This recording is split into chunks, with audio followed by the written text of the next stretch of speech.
Just when you get to the end of the year and it's wham, you're hit with Christmas. Supposedly the season of love and joy and laughter, but really it's usually complete chaos. But what if you could beat the stress and tap into the joy? Welcome to the Christmas First Aid Kit, a survival guide for managing visiting on Christmas Day when you have a physical or mental illness. And I'm going to share my own tips. And you may notice that my hair suddenly gets shorter at different stages in the video. And that's because I inadvertently made a hair appointment during filming, and it also turned out a bit shorter than I expected. So this gives you an opportunity to see my take 1 and take 2. The first thing is thinking about, why are you going to this Christmas event? Because if you have a why for doing something, if the event has meaning for you, then you can put up with a lot. And the why is very personal. It will depend on you. Maybe it's to spend time with parents or grandparents who maybe, or to see the joy on a child's face, or reconnect with somebody you love. Maybe you love Christmas tradition and you've missed out on so much and you don't want to miss out on this. But whatever it is, being really clear about this is why I'm putting myself and why I'm doing it is really helpful. If there's no compelling why for you, then is it really worth going if you're going to put yourself in a situation that you're going to find difficult to manage? But sometimes, particularly around family events, you might be being pressured or even bullied to go. And then it's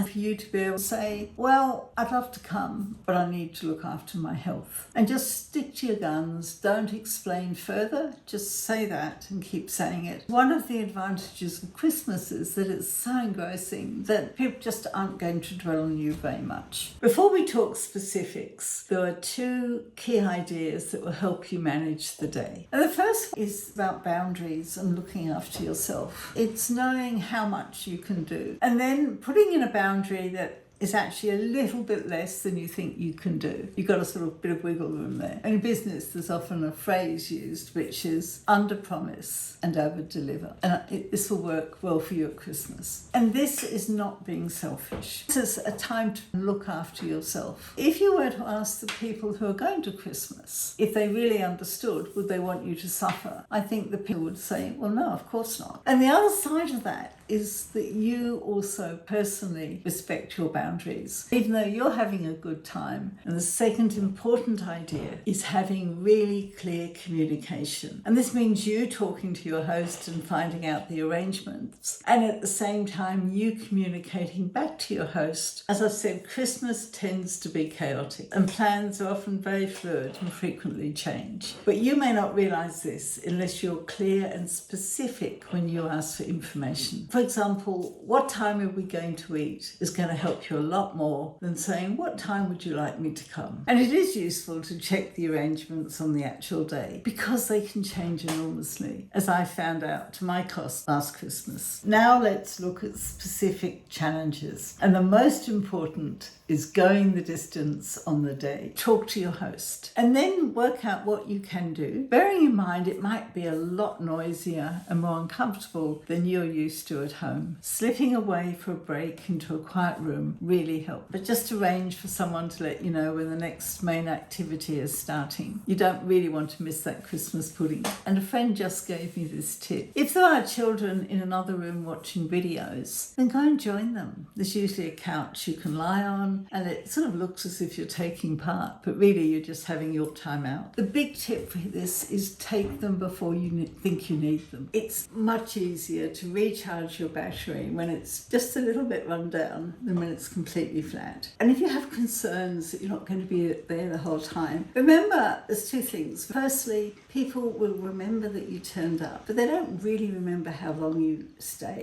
That first hour of being there, saying hello to everybody is really important. But if you've been there 3 hours, does it matter whether you stay that 4th hour? Not really. And if you take a few photos before you leave, then you know you documented it, you've been there, you've got got the memories. You can post it on social media if you want to. And the other point is we tend to worry to some extent about what people think of us. And it's particularly difficult when we're doing something out of the norms. But the reality is, if you look at this diagram, this circle on the left is your head. And this is how preoccupied you are with how people are going to view you leaving early. Now let's look at a typical person in your family. Christmas Day, they're worrying, has their child scribbled on a wall? Will people like their presents? Even what's going on at work when they get back, and so on. Millions of things in their life. You are just this tiny little dot here, and that is key to this. You are the centre of your life, but you're not the centre of other people's lives. So let's talk about Christmas food and dietary restrictions. Unfortunately, food is so traditional with Christmas, and it's delicious. But how do you handle it if you can't eat it? Again, having good communications with your host and working out what you can eat, and then either supplementing it with food you just keep in your pocket almost and sneak from time to time, or you offer to bring a dish that you can eat. But actually with Christmas, there's usually potatoes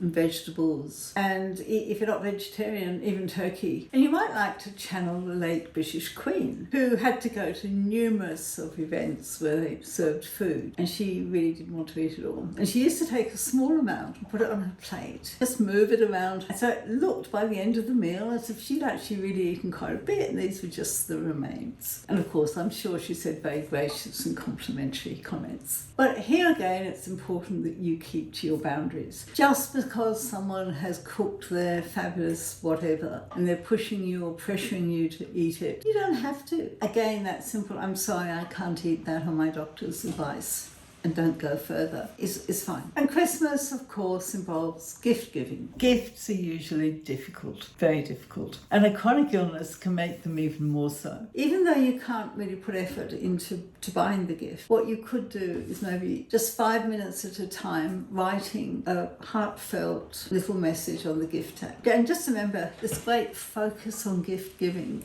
is because of the commercialization of Christmas. So it comes from the three wise men and their gifts, but they gave simple gifts. But what has happened, all the department stores and shops have thought, Christmas.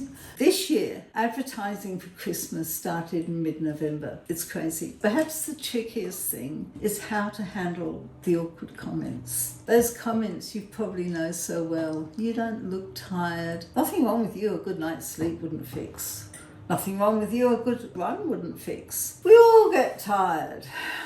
Yes, my back aches. Christmas doesn't mean they go away. And perhaps before I talk about how to cope with it, I'd like to give you a rather sad statistic. Victoria, Australia's second most populous state, domestic violence increases by 33% on Christmas Day. This is the day of love and family, but it's a day of increased violence. And that's really just a way of saying it is stressful. So how do you manage it? The first thing is to be prepared and really focus on why you're there. And then have a non-combative answer prepared, such as, I'm following my doctor's advice, and then either gently move away and get involved in something else, or change the topic and ask them something about them. And as you are watching this video, you may be thinking, but I used to be the person that hosted, I was the person that had the best Christmas pudding, I was the person that was the life of the party, told the funniest jokes. Yes, you may have been, but what I would like to say to you is to put that aside for the day and just enjoy what you have. Or to use another phrase, it's don't mourn what you've lost, but celebrate what remains, because what remains is you. And a bonus tip, just dressing the part can really help you easily contribute to the Christmas spirit. Just wearing something red or something green, or perhaps buying something cheap and fun, like these. And just be aware of, with all your plans, things just go wrong. When you have a group of people doing something they don't normally do, things go wrong. The turkey gets burnt, the presents get broken or get forgotten, and if something you've planned for somebody doesn't work, just remind yourself it's not critical, and enjoy your day. And when you get home, pamper yourself. This has been a big day for yourself and feel really good about that. And now it's over to you. I do hope these tips help you have a delightful Christmas. And please let me know in the comments, what are your go-to tips for managing Christmas with a chronic illness? I'd really like to know how you make it work.